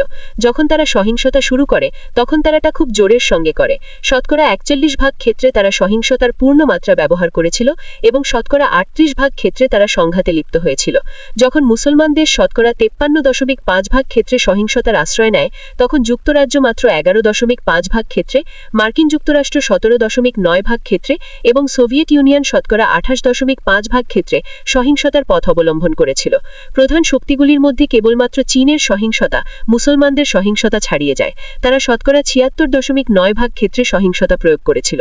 বিংশ শতাব্দীর শেষার্ধে মুসলমানদের মারমুখী এবং সহিংস প্রবণতাকে কোনো মুসলমান বা অমুসলমানের পক্ষেই অস্বীকার করার জোর নেই। কারণসমূহ: ইতিহাস, জনসংখ্যা সংক্রান্ত নীতি ও রাজনীতি। বিংশ শতাব্দীর শেষার্ধে ফাটল রেখা বরাবর যুদ্ধ এবং সেক্ষেত্রে মুসলমানদের কেন্দ্রীয় ভূমিকা পালনের পশ্চাতে কী কারণ থাকতে পারে? প্রথমত, এ ধরনের যুদ্ধের বিষয় মুসলমানদের শেকড়ের সঙ্গে ঐতিহাসিকভাবে যুক্ত রয়েছে। থেমে থেমে ঘটে যাওয়া ফাটল রেখা বরাবর বিভিন্ন সভ্যতার মধ্যে যুদ্ধ অতীতেও বারবার সংঘটিত হতে দেখা গেছে, যা কিনা অংশগ্রহণকারী উভয় পক্ষের জন্য নিয়ে এসেছে ভয়ভীতি ও চরম অনিশ্চয়তা। পাক ভারত উপমহাদেশে মুসলমান ও হিন্দু, উত্তর ককেসাসে রুশ ও ককেশীয়, ট্রান্স ককেসাস এলাকায় আর্মেনীয় ও তুর্কিরা, প্যালেস্টাইনে আরবীয় ও ইহুদিগণ, ক্যাথলিক, মুসলমান, বলকান এলাকায় অর্থোডক্স, সেন্ট্রাল ইউরোপ ও বলকান এলাকায় তুর্কি ও রুশ, সিংহলি এবং তামিলগণ শ্রীলঙ্কায়, আরবীয় এবং কৃষ্ণবর্ণের মানুষজন আফ্রিকায় দ্বন্দ্বযুদ্ধ ও সংঘাতে লিপ্ত রয়েছে। এ ধরনের দ্বন্দ্ব, সংঘাত ও যুদ্ধ শতাব্দী ধরেই চলে এসেছে, যার ভিত্তি হল অসহিষ্ণুতা, পরস্পরের প্রতি অবিশ্বাস, আর তা একত্রে শান্তিপূর্ণভাবে বসবাসের বদলে সংহিংসার ভেতর দিয়ে সংঘাতময় সম্পর্ক তৈরি করেছে। একটি ঐতিহাসিক লিগাসি যেন প্রস্তুত রয়েছে। যারা এ ধরনের অশান্তি সৃষ্টি করতে চায় তারা যেন খুব সহজেই তা করে ফেলতে পারে। এ প্রক্রিয়ার ভেতর দিয়েই ইতিহাস জীবন্ত থাকছে ও এগিয়ে যাচ্ছে এবং তা আতঙ্কিতভাবেই যেন এগিয়ে যাচ্ছে। বিংশ শতাব্দীর শেষার্ধে যেন পুনরায় বন্ধ হও এবং আবার কসাইখানা শুরু হও ধরনের সংহিংসার ইতিহাস কেন এমন হলো তা ব্যাখ্যা করা দুষ্কর। মোটের ওপর কেউ কেউ বলতে চান যে সার্ভীয়, ক্রোয়াট এবং মুসলমানগণ দশকের পর দশক ধরে অত্যন্ত শান্তিপূর্ণভাবে যুগোস্লাভিয়ায় বসবাস করে আসছিল। মুসলমান ও হিন্দুগণ ভারতে শান্তিতে বসবাস করছিল। সোভিয়েত ইউনিয়নে অনেক নৃগোষ্ঠীক মানুষ থাকলেও সেখানে শান্তি ও সৌহার্দ্য বজায় ছিল। যদিও সোভিয়েত সরকার কর্তৃক খুব সামান্য অথচ উল্লেখযোগ্য কিছু অশান্তির ঘটনা সেখানে ঘটেছে। বিষুব রেখাঞ্চলের স্বর্ণখ্যাত শ্রীলঙ্কা দ্বীপে তামিল এবং সিংহলিগণ সুখে শান্তিতেই ছিল, কিন্তু প্রকৃত সত্য হল ইতিহাস ওই সকল শান্তি সৌহার্দ্যপূর্ণ অবস্থা বেশিদিন ধারণ করে রাখতে পারেনি। শাস্তি কার্যত অশান্তির দ্বারা প্রতিস্থাপিত হয়েছে। এমতাবস্থায় কেন তেমন ঘটল, ইতিহাস নিজে তা ব্যাখ্যা করতে অপারগ। নিশ্চয়ই এমন কিছু ঘটনা ও উপকরণ অবাঞ্ছিতভাবে এসে গেছে যার জন্য এমন কিছু ঘটে চলেছে। জনসংখ্যা হ্রাস বৃদ্ধিজনিত বিষয়টি এখানে অন্যতম বিবেচ্য।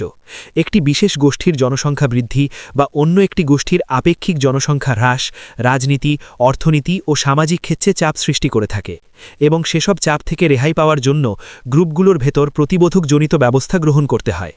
আরও একটি বিষয় উল্লেখ্য, তা হল এই অবস্থায় সামরিক শক্তির মধ্যেও ভারসাম্য নষ্ট হয়, কেননা অধিক জনসংখ্যা বৃদ্ধিপ্রবণ গোষ্ঠীর নিকট প্রতিদ্বন্দ্বী কম জনসংখ্যা বৃদ্ধিপ্রাপ্ত অন্য গোষ্ঠী, যদিও সে গোষ্ঠী তুলনামূলকভাবে উন্নত ও গতিশীলতা সত্ত্বেও সামরিক চাপের মধ্যে পতিত হয়ে পড়ে। ১৯৭০-এর দশকে লেবাননের ৩০ বৎসরব্যাপী সাংবিধানিক নির্দেশাবলী ভেঙে পড়ার পশ্চাতে সেখানে শিয়াপন্থী জনসংখ্যার তুলনায় মেরেনাইট খ্রিস্টানদের জোটে নাটকীয়ভাবে জনসংখ্যা বৃদ্ধি অন্যতম কারণ ছিল।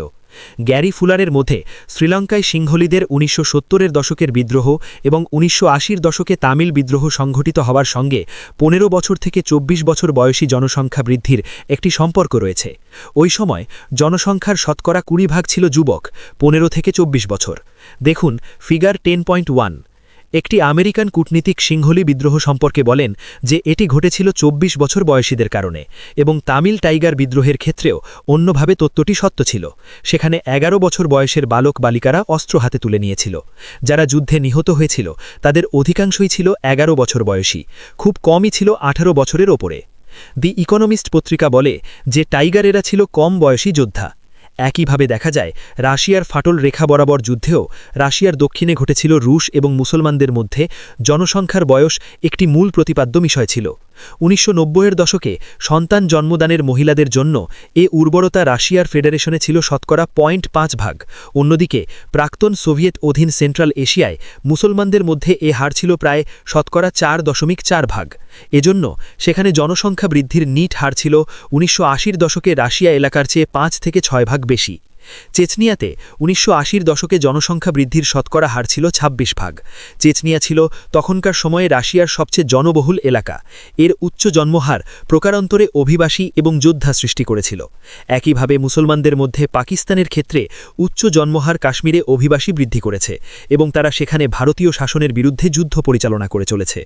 সাবেক যুগোস্লাভিয়ার আন্তঃসভ্যতার যুদ্ধের কিছু জটিল কারণ ছিল, আবার একথাও সত্য এ যুদ্ধ অনেক কিছুর জন্মও দিয়েছে। সম্ভবত এই যুদ্ধের কারণগুলোর মধ্যে অন্যতম প্রধান কারণ ছিল কসোভোর জনসংখ্যা বিষয়ক পরিবর্তন।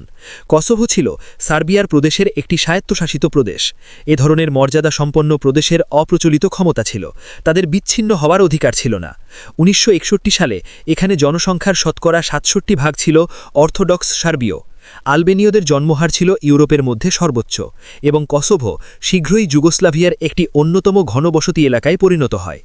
১৯৮০-র দশকের ভেতর শতকরা ৫০% আলবেনীয়র বয়স ছিল ২০ বছরের নিচে। এ কারণে এবং জীবিকার সন্ধানে অনেক অর্থোডক্স কসোভো ছেড়ে বেলগ্রেড বা অন্যান্য স্থানে পাড়ি জমায়। ফলে ১৯৯১ সালে কসোভোতে শতকরা ৯০% মানুষ ছিল মুসলমান এবং শতকরা ১০% এসে দাঁড়ায় সার্বীয়। সার্বিয়া কসোভোকে জেরুজালেমের মতো তাদের জন্য পবিত্র ভূমি মনে করে। এছাড়াও ১৩৮৯ সালের ২৮ জুন সেই বিখ্যাত যুদ্ধে যখন তারা তুর্কি অটোম্যানদের দ্বারা পরাজিত হয়, তখন থেকে প্রায় ৫০০ বছর তারা অটোম্যানদের দ্বারা শাসিত হয়। ১৯৮০-র দশকের শেষার্ধে জনসংখ্যার ভারসাম্য পুরোপুরি আলবেনীয় মুসলমানদের দিকে চলে এলে তারা কসোভোকে যুগোস্লাভিয়ার একটি প্রজাতন্ত্র হিসেবে মর্যাদা দেওয়ার দাবি করেন। সার্বীয় ও যুগোস্লাভরা এর বিরুদ্ধে চলে যায়। তাদের ভয়ভীতি ছিল কসোভো যদি এ অধিকার প্রাপ্ত হয় তবে একদিন না একদিন কসোভো আলবেনিয়ার অংশ হয়ে যাবে। ১৯৮১-র মার্চের প্রথমে আলবেনীয়রা বিক্ষোভ ও দাঙ্গার মাধ্যমে তাদের দাবি বারবার জোরালোভাবে প্রকাশ করেন। সার্বিয়ার প্রতি পার্থবল্য, নির্যাতন ও সংহিংসার ঘটনা উত্তরোত্তর বৃদ্ধি পায়। একজন ক্রোয়েশীয় বলেন, ১৯৭০-এর দশক থেকে কসোভোতে অগণিত বিহিংসতা, যুদ্ধ, প্রপার্টি ধ্বংস, লুটতরাজ, চাকরিচ্যুতি, অপদস্থকরণ, ধর্ষণ, যুদ্ধ ও হত্যা নিত্য নৈমিত্তিক ছিল। এর ফলে সার্বীয়রা বলতে লাগল যে তারা গণহত্যার শিকার হচ্ছে, এবং তারা আরও জানিয়ে দিল যে এ অবস্থা তারা আর সহ্য করবে না। ১৯৮৬ সালে সার্বিয়ার এ দাবিগুলো সেখানকার বুদ্ধিজীবী, সাংবাদিক, রাজনৈতিক ব্যক্তিত্ব, ধর্মীয় নেতা এবং সামরিক আধিকারিক ও প্রভাবশালী সংবাদপত্র প্র্যাক্সিসের সম্পাদক প্রমুখ উত্থাপন করেন যে সরকারকে অতি দ্রুত এই গণহত্যা বন্ধ করার প্রয়োজনীয় পদক্ষেপ নিতে হবে। গণহত্যার যে কোনো যৌক্তিক সংজ্ঞায় বলা যায় এ অভিযোগ অতিরঞ্জিত। আলবেনিয়ার প্রতি সহানুভূতিশীল একজন সাংবাদিকের মতে আলবেনীয় জাতীয়তাবাদীরা সার্বিয়ার কিছু সহিংসতা ও প্রপার্টি কিছু ধ্বংস করেছে। এ সব কিছুই কিন্তু সার্বিয়া জাতীয়তাবাদের পক্ষে একটি অপূর্ব সুযোগ এনে দেয়। আর স্লোভোদান মিলোসোভিচ এ সুযোগ দেখতে পান। ১৯৮৭ সালে তিনি কসোভোতে একটি বক্তৃতার মাধ্যমে সার্বীয়দের ইতিহাস তুলে ধরেন এবং ভূমি রক্ষার জন্য আবেদন জানান।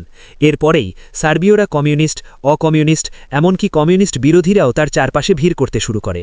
সে সঙ্গে তারা প্রতিজ্ঞা করে যে তারা কসোভোতে সার্বীয় মানুষদের অধিকার ও মান মর্যাদা রক্ষা করবে এবং আলবেনীয়দের ওপর নির্যাতন সহ তাদেরকে সেখানে দ্বিতীয় শ্রেণীর নাগরিক হিসেবে পরিণত করে ছাড়বে। মিলোসোভিচ শীঘ্রই একটি জাতীয়তাবাদী নেতায় পরিণত হন। ২ বছর পর ১৯৮৯ সালের জুনে মিলোসোভিচ কসোভো ফিরে যান। সঙ্গে নিয়ে আসেন ১ মিলিয়ন থেকে ২ মিলিয়ন সার্বীয়। তারা মুসলমানদের সঙ্গে ৬০০ বছর পূর্বকার যুদ্ধের বছর উদযাপন করে তাদের জাতীয়তাবাদী ঐক্য ও চেতনা শানিত ও আরও সুদৃঢ় করে। সার্বীয়দের ভয়ে এবং তাদের জাতীয়তাবাদী চেতনার প্রতিক্রিয়া হিসেবে আলবেনীয়রা পুনরায় বসনিয়ায় তাদের জনসংখ্যা নীতিতে পরিবর্তন আনে। ১৯৬১ সালে সার্বীয়রা বসনিয়া ও হার্জেগোভিনায় ছিল শতকরা ৪৩ ভাগ, মুসলমান ছিল শতকরা ২৬ ভাগ। ১৯৯১ সালের মধ্যে বিপরীত চিত্র ফুটে ওঠে। সার্বীয় জনসংখ্যা শতকরা ৩১ ভাগ বৃদ্ধি পায়, অন্যদিকে মুসলমান জনসংখ্যা বৃদ্ধি পায় শতকরা ৪৪ ভাগ। এই ৩০ বছরে ক্রোয়েশিয়ার জনসংখ্যা শতকরা ২২ ভাগ থেকে শতকরা ১৭ ভাগে এসে দাঁড়ায়। একটি নৃগোষ্ঠী অন্য নৃগোষ্ঠীকে বিতাড়িত ও নিশ্চিহ্ন করতে থাকে। একজন সার্বীয় যোদ্ধা ১৯৯২ সালে প্রশ্ন রাখেন, আমরা কেন শিশুদের হত্যা করছি? উত্তর হল, কারণ কোনো একদিন তারা বড় হয়ে উঠবে, তাই আমরা আগে থেকেই তাদের শেষ করে দিচ্ছি। এভাবেই মুসলমানদের জনসংখ্যার নীতি ও গতি প্রকৃতির ওপর নির্মম প্রতিশোধের অগ্নি সেখানে জ্বলে ওঠে। জনসংখ্যা নীতির পরিবর্তন এবং কার্যত যুব সংখ্যাধিক্য বিংশ শতাব্দীর শেষের দিকে আন্তঃসত্ত্বতার মধ্যে সংগঠিত প্রায় শতকরা ২০ ভাগ দ্বন্দ্ব সংঘাত ও যুদ্ধের জন্য দায়ী। এটি অবশ্য এ সম্পর্কিত সব কিছুকে ব্যাখ্যা করে না। উদাহরণ হিসেবে বলা যায়, সার্বীয় ও ক্রোয়াটদের মধ্যে সংঘটিত যুদ্ধে জনসংখ্যা নীতির কোনো সংস্রব ছিল না। তারা অতীত ইতিহাসে পরস্পরের মধ্যে শান্তি শৃঙ্খলা বজায় রেখেই বসবাস করে আসছিল, কিন্তু দ্বিতীয় মহাযুদ্ধের সময় ক্রোয়েশীয়দের দ্বারা সার্বীয় হত্যা থেকেই সংঘাত দানা বেঁধে ওঠে। তাহলে বলা যায়, রাজনীতি সবসময় দ্বন্দ্বমুখর এবং রাজনীতি নিজেই দ্বন্দ্বের উৎস। প্রথম মহাযুদ্ধের পর অস্ট্রো-হাঙ্গেরীয়, অটোম্যান, কস সাম্রাজ্যের পতনের পর নৃগোষ্ঠীর এবং সভ্যতা সংক্রান্ত সংঘাত নতুন করে প্রাণ পায় এবং চাঙ্গা হয়ে ওঠে। গজিয়ে ওঠা নতুন রাষ্ট্রসমূহ সেই সংঘাতের মূল কেন্দ্রভূমি ছিল। দ্বিতীয় বিশ্বযুদ্ধাবসানের পর ব্রিটিশ, ফরাসি ও ডাচ সাম্রাজ্য অবসানের পর একই ইতিহাসের পুনরাবৃত্তি হয়। শীতল যুদ্ধাবসানের পর সোভিয়েত ইউনিয়ন ও যুগোস্লাভিয়ার পতন আবারও একই ধরনের ফল, বরং আরও জোরালো ও গতিশীলভাবে বয়ে আনল। জনগণ আর কোনোভাবেই নিজেদেরকে কমিউনিস্ট বলে পরিচয় দিতে চাইল না বলতে যে তারা সোভিয়েট বা যুগোস্লাভ নাগরিক, এবং তারা নতুন পরিচয় পেতে অত্যন্ত মরিয়া হয়ে উঠল। এজন্য তারা হাতের কাছে পেল প্রাচীনকালের ধর্ম ও নৃগোষ্ঠিক অস্ত্র। কর্তৃত্বগতভাবে চাপিয়ে দেওয়া বক্তব্য, যেমন মর্তে বা স্বর্গে কোনো ঈশ্বর নেই, এমন বক্তব্য যা পাশ্চাত্যের উদারনীতির দ্বারা এগিয়ে নেওয়া ধর্মনিরপেক্ষতা ও কমিউনিস্ট মতাদর্শের বস্তুবাদী দর্শনের সারবস্ত গভীর সংকটে আপতিত হল। প্রকারান্তরে অনেকগুলো ঈশ্বরের অস্তিত্ব ও আমিত্ব প্রমাণের জন্য বিভিন্ন সভ্যতা সহিংসভাবে মেতে উঠল। এই প্রক্রিয়া কাঙ্ক্ষিত গণতন্ত্রায়নের জন্য একটি প্রতিবন্ধক বলে বিবেচনা করা যায়। সোভিয়েত ইউনিয়ন ও যুগোস্লাভিয়া শেষ হয়ে যাওয়ার পর ক্ষমতাসীন নতুন এলিটগণ কিন্তু সেখানে জাতীয় নির্বাচনের প্রতি তেমন আগ্রহ দেখালেন না। যদি তারা তা করতেন, তবে রাজনৈতিক নেতাদের নির্বাচনী বক্তব্যে নৃগোষ্ঠিক সমঝোতা, আন্তঃসভ্যতা সমন্বয়মূলক বক্তব্য ও কর্মসূচি পেশ করতে হতো। এতে করে হয়তো পরিস্থিতি অন্যদিকে মোড় নিতেও পারত। হয়তো পার্লামেন্টে কোয়ালিশন থাকত, বেরিয়ে আসত সমঝোতাপূর্ণ সিদ্ধান্ত। কিন্তু তার বদলে প্রাক্তন সোভিয়েত ইউনিয়ন ও যুগোস্লাভিয়া নির্বাচন প্রজাতান্ত্রিক ভিত্তিকে সংগঠিত করা হল। এর ফলে রাজনৈতিক নেতারা দ্ব্যর্থহীনভাবে একটি কেন্দ্রমুখী সমন্বিত প্রচেষ্টার বিপরীতে স্থানিক ও সংকীর্ণ তথা কেন্দ্রবিমুখ জাতীয়গত, সাংস্কৃতিকগত, ধর্মগত বিষয়গুলো এগিয়ে আনলেন এবং স্বাধীনতার দাবিকে প্রধান প্রতিপাদ্য বিষয় করে তুললেন। এমনকি বসনিয়াতেও ১৯৯০ সালে জনপ্রিয় নির্বাচনে ভোটারগণ সার্বিকভাবে নৃগোষ্ঠিক ধারাতেই ভোট প্রদান করেন। বহুধাবিভক্ত নৃগোষ্ঠিক সমন্বয় পার্টি বা মাল্টি এথনিক রিফর্মিস্ট পার্টি এবং কমিউনিস্ট পার্টি নির্বাচনে প্রত্যেকে শতকরা 10 ভাগেরও কম ভোট লাভ করেন। মুসলিম পার্টি, যা ডেমোক্রেটিক অ্যাকশন কমিটির নামে চলছিল, তারা পায় শতকরা 34 ভাগ, দি সার্বিয়ান ডেমোক্রেটিক পার্টি অর্জন করে শতকরা 30 ভাগ, ক্রোয়েশিয়ান ডেমোক্রেটিক ইউনিয়ন অর্জন করে শতকরা 18 ভাগ। মোটামুটিভাবে মুসলমান, সার্বীয় এবং ক্রোয়াটিকদের ভোটের আনুপাতিক হার জনসংখ্যা বণ্টনের হারের অনুপাতের অনুরূপ ছিল। প্রাক্তন সোভিয়েত ইউনিয়ন ও যুগোস্লাভিয়ায় প্রথম গণতান্ত্রিকভাবে সংগঠিত নির্বাচনে বিভিন্ন প্রজাতন্ত্রে তারাই জয়লাভ করেন যারা জাতীয়তাবাদী চেতনার দ্বারা উদ্দীপ্ত ছিলেন এবং সে লক্ষ্যে বিরোধী নৃগোষ্ঠীকে কোণঠাসা করতে তারা ছিলেন বদ্ধপরিকর। নির্বাচনের প্রচারণাভিযান দ্বারা কার্যত জাতীয়তাবাদী, নৃগোষ্ঠিক ও সাংস্কৃতিক চেতনাকে উস্কে দেওয়া হয়, আর তার ফলে ফাটল রেখা স্পষ্ট হয়ে যায় আর প্রকৃতপক্ষে সংঘাত বেড়ে যায়, যা প্রকারান্তরে ফাটল রেখা বরাবর যুদ্ধকেই এগিয়ে নিয়ে যায়। বগডান ডেনিস বলেন, এথনোস বিকামস ডিমস, অর্থাৎ নৃগোষ্ঠিক পরিচিতিতে সৃষ্টি হল রাষ্ট্র। ফলাফল কার্যত যুদ্ধ আর সহিংসতা। প্রশ্ন হল, বিংশ শতাব্দীর শেষের দিকে কেন মুসলমানরা অন্যান্য নৃগোষ্ঠিক ও সংস্কৃত মনাদের চেয়ে বেশি হিংসাত্মক ও যুদ্ধপ্রবণ হয়ে উঠল? এটি কি সবসময়ের জন্য সত্য বা আছে? অতীতে দেখা যায় খ্রিস্টানরা তাদের অনুসারী খ্রিস্টানদের হত্যা করেছে, আবার অন্যান্যদেরকেও ব্যাপকভাবে হত্যা করছে। অতএব সহিংসতার স্বরূপ উদ্ঘাটন করতে হলে অতীত ইতিহাস থেকে অদ্যাবধি ব্যাপক গবেষণার প্রয়োজন রয়েছে, কিন্তু কাজটি সম্ভবত অসম্ভব। মুসলমানদের সাম্প্রতিক সহিংস হয়ে ওঠার পেছনে কি কি কারণ থাকতে পারে তা চিহ্নিত করা দরকার, কেননা মুসলমানরা সম্প্রতি আন্তঃমুসলমান এবং মুসলমানদের বাইরে অন্যান্য গোষ্ঠীর সঙ্গে সংঘর্ষে লিপ্ত হয়েছে অধিক মাত্রায়। এই সহিংসতার শেকড় অতীত ইতিহাসের সঙ্গে কতটা সম্পর্কিত বা সাম্প্রতিককালে তা কতটা এবং কেন দায়ী তাও চিহ্নিত করা প্রয়োজন। 6টি সম্ভাব্য কারণ এ সম্পর্কে বলা যায়। 6টির মধ্যে 3টি মুসলমান এবং অমুসলমানদের মধ্যে সংঘটিত সহিংসতার কারণ ব্যাখ্যা করেছে, বাকি 3টি মুসলমানদের অভ্যন্তরীণ সহিংসতার কারণ ব্যাখ্যা করতে চেয়েছে। 3টি সাম্প্রতিক এবং বাকি 3টি ঐতিহাসিক দৃষ্টিতে কারণ অনুসন্ধান করতে উদ্যোগী হয়েছে। তবে ঐতিহাসিকভাবে কোনো কারণের অস্তিত্ব রয়েছে কিনা তা নিয়ে বিতর্ক ও সন্দেহ রয়েছে। যদি ঐতিহাসিক কারণ না থাকে, তাহলে তার ওপর ভিত্তি করে সাম্প্রতিক সহিংসতার কোনো সম্পর্ক স্থাপন করতে চাওয়া ভুল বলে মনে করা যায়। তাহলে বিংশ শতাব্দী উপাত্ত ও প্রবণতার দ্বারা মুসলমানদের সহিংস হয়ে ওঠার কারণ নির্বাচনী অধিকতর নিরাপদ এবং যুক্তিযুক্ত। প্রথমত, যুক্তি দেখানো হয় যে ইসলাম শুরু হয়েছিল তরবারি দ্বারা পরিচালিত ধর্ম হিসেবে এবং সেজন্য তারা সামরিকত্বকে উৎসাহিত করে। ইসলামের উৎপত্তি হয় যুদ্ধপ্রিয় বেদুইনদের উপজাতির ভেতর থেকে এবং সেজন্য সহিংসতার সঙ্গে ইসলামের মূলগত সম্পর্ক বিরাজমান। হজরত মুহাম্মদ নিজে একজন শক্ত যোদ্ধা এবং প্রখর সেনাধ্যক্ষ ছিলেন। কেউই জিসাস ক্রাইস্ট বা বৌদ্ধ সম্পর্কে তেমন বলেন না। ইসলামের মতবাদী হচ্ছে নাস্তিকদের বিরুদ্ধে যুদ্ধ করো। যখন তাদের প্রাথমিক বিজয় সূচিত হল, তখন তারা নিজেদের মধ্যেই যুদ্ধ শুরু করে দিলেন, অর্থাৎ জিহাদের পরিবর্তে অতি দ্রুত মুসলমানদের মধ্যে ফিতনা বা অভ্যন্তরীণ বিবাদ অগ্রাধিকার পেয়ে গেল। কোরআন এবং অন্যান্য ইসলামী ধারায় সহিংসতার আশ্রয়ের উল্লেখ রয়েছে, সেজন্য অহিংস অবস্থায় ইসলামের তত্ত্বে ও প্রাত্যিকে অনুপস্থিত বলেই ধরা যায়। দ্বিতীয়ত, আরবে উৎপত্তি হলেও উত্তর আফ্রিকা, মধ্যপ্রাচ্যের অধিকাংশ এলাকা, পরবর্তীতে সেন্ট্রাল এশিয়া, ভারতীয় উপমহাদেশ এবং বলকান এলাকা প্রত্যক্ষ বা পরোক্ষভাবে ইসলামের অধীনে চলে আসে। ফলে ইসলাম অনেক মানুষের সংস্পর্শে আসার সুযোগ পায়। অনেকে এ ধর্মে দীক্ষিত হয় এবং পরবর্তীতেও এই ধারা অব্যাহত থাকে। যুদ্ধে বিজয়ের মাধ্যমে অটোম্যান সাম্রাজ্য সম্প্রসারণের ফলে বলকান এলাকার দক্ষিণের শহর এলাকার অনেক স্নাতক এ ধর্মে দীক্ষা নেয়, কিন্তু গ্রামীণ কৃষকরা এতে তেমন সাড়া দেয়নি এবং এই কারণেই বসনিয়ার মুসলমান এবং অর্থোডক্স সার্বীয়দের ভেতর ধর্মীয় পার্থক্য সৃষ্টি হয়েছে।